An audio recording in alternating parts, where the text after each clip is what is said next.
Pour bien comprendre l'émergence, il faut revenir au début des années 2000, où on a eu un phénomène d'émergence de ce qu'on appelle en fait les BRICS. Les BRICS, c'est un acronyme qui a été créé initialement par un analyste de la banque Goldman Sachs qui s'appelle Jim O'Neill en 2001 et qui présentait ces puissances comme en fait des puissances dont le cumul des capacités économiques allait réussir à dépasser celui des puissances occidentales à partir de 2050. Donc c'était purement une question à la base économique qui s'est en fait finalement transvasée et qui a pénétré le champ politique à partir d'un moment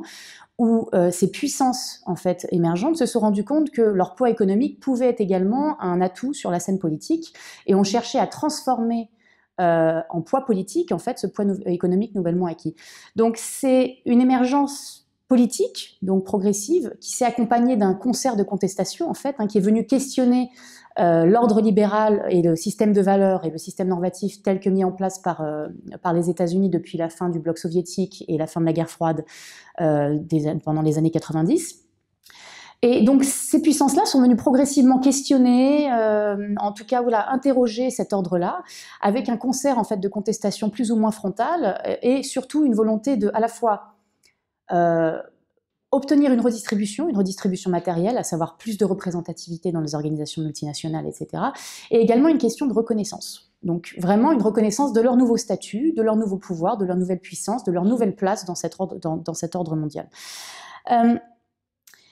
Donc cette volonté de traduire sur la scène internationale politique et diplomatique cette puissance économique nouvellement acquise, elle s'est accompagnée de la mise en place d'un certain nombre de stratégies, en fait, de stratégies globales, pas seulement régionales, mais vraiment à portée globale. Et dans la trousse à outils d'une puissance qui se veut devenir bientôt grande puissance, parce que c'est ça en fait l'aspect fondamental des puissances émergentes, c'est que ce sont des puissances en mouvement. Donc ce sont des puissances qui partent d'un point A, qui sont en fait ce qu'on appelle les puissances moyennes dans la théorie des relations internationales, pour aller vers un point B, qui est le point en fait ce qu'on appelle les grandes puissances. Et donc l'état de puissance émergente, c'est un état transitoire, elles ne sont pas vouées à rester dans cet état. Et donc pour obtenir le statut de puissance globale, vous devez mettre en place un certain nombre de stratégies. Et la médiation de conflits, la résolution de conflits, sur des conflits prépondérants à portée globale qui mobilisent et monopolisent les intérêts des grandes puissances et surtout de l'hégémon américain, c'est un sujet qui va vous permettre à la fois d'obtenir un prestige assez fort en cas de succès, et qui ne va pas vous coûter grand-chose en cas d'échec. Et donc le conflit israélo-palestinien, dans cette optique-là, c'est un sujet très intéressant et très opportuniste pour les puissances émergentes, parce que les États-Unis n'ont jamais, malgré leur engagement depuis des décennies, n'ont jamais réussi à résoudre ce conflit. Et donc si vous vous engagez en tant que puissance émergente dans ce conflit, vous avez tout à gagner et rien à perdre. Et ça a également cette espèce de combinaison de capacités matérielles grandissantes, donc de capacités économiques, militaires, etc., qui créent des leviers de pression donc grandissantes sur la scène internationale, qui a été couplée à ce désir de reconnaissance, et également avec cette espèce de spécificité du Sud, à savoir que ces puissances qui émergent sont des puissances du Sud. Donc c'est des puissances qui initialement faisaient partie du tiers-monde, et donc c'est des puissances qu'on se présuppose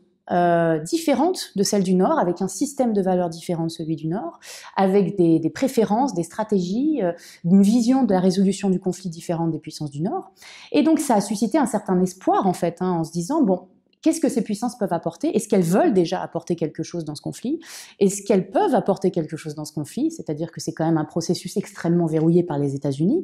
Et c'est de là qu'est parti finalement mon sujet de recherche.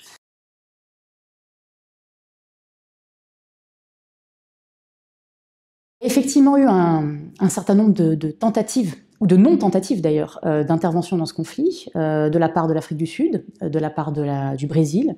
désormais même de la part de la Chine. Bon, la Russie était déjà présente dans ce conflit, donc c'est un cas un petit peu à part. Par contre, il y a effectivement également eu des non-tentatives, comme celle de l'Inde, qui voit le conflit surtout à travers la lunette purement économique, en fait.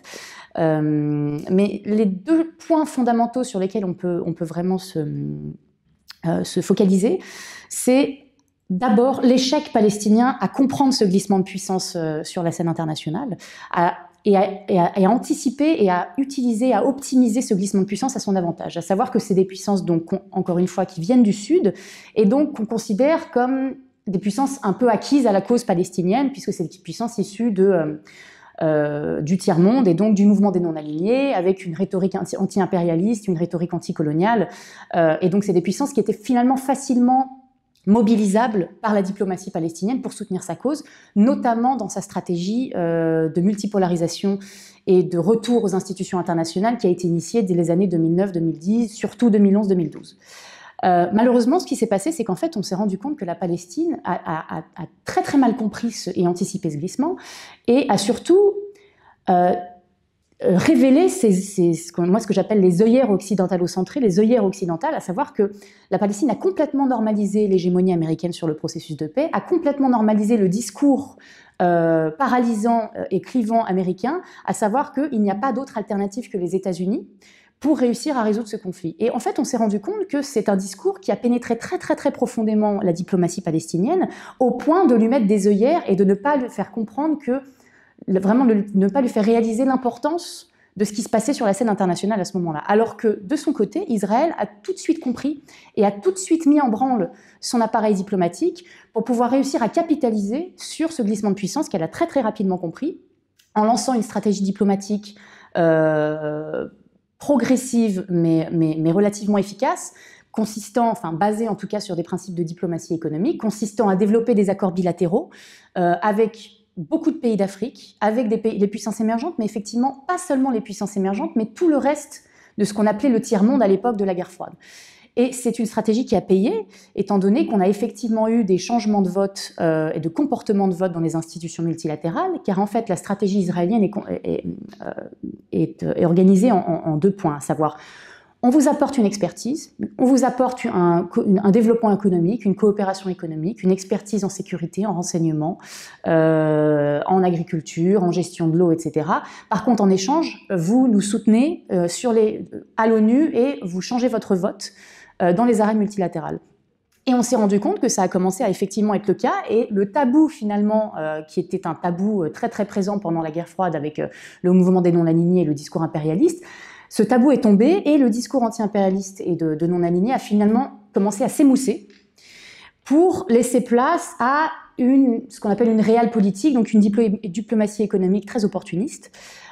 où finalement ce qui est prépondérant, c'est plus l'idéologie, mais c'est vraiment effectivement les relations économiques, le développement des relations économiques et le développement de ce qu'on appelle une réelle politique. L'Inde est l'acteur le plus emblématique de ce tournant réaliste,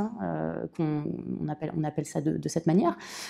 où effectivement on se rend compte que la rhétorique anti-impérialiste a été complètement abandonnée pour vraiment laisser la place à un découplage complet entre cette espèce de soutien de façade à la cause palestinienne, qui est un soutien qui est encore présent, mais qui est vraiment un soutien, une coquille vide, et qui a laissé la place à vraiment un échange, un développement très très rapide des relations bilatérales avec Israël, qui est aussi couplé avec une affinité idéologique, à savoir que le gouvernement Modi a clairement mis en parallèle son propre discours ethno-national avec celui de l'État israélien, et en tout cas celui qui a été développé par Benjamin Netanyahou. Et donc tout ceci, finalement, nous amène au constat que là où il y avait effectivement un certain espoir de voir ces puissances émergentes apporter quelque chose de différent, ou peut-être essayer de débloquer l'asymétrie de puissance, en tout cas rebalancer l'asymétrie de puissance, essayer vraiment de débloquer le processus de négociation qui est au point mort depuis des décennies. On a malheureusement eu un échec, et effectivement c'est l'incapacité palestinienne à rebondir et à essayer de vraiment sortir de son inertie et venir reconquérir ces votes-là et reconquérir ces soutiens-là est quelque chose d'assez problématique.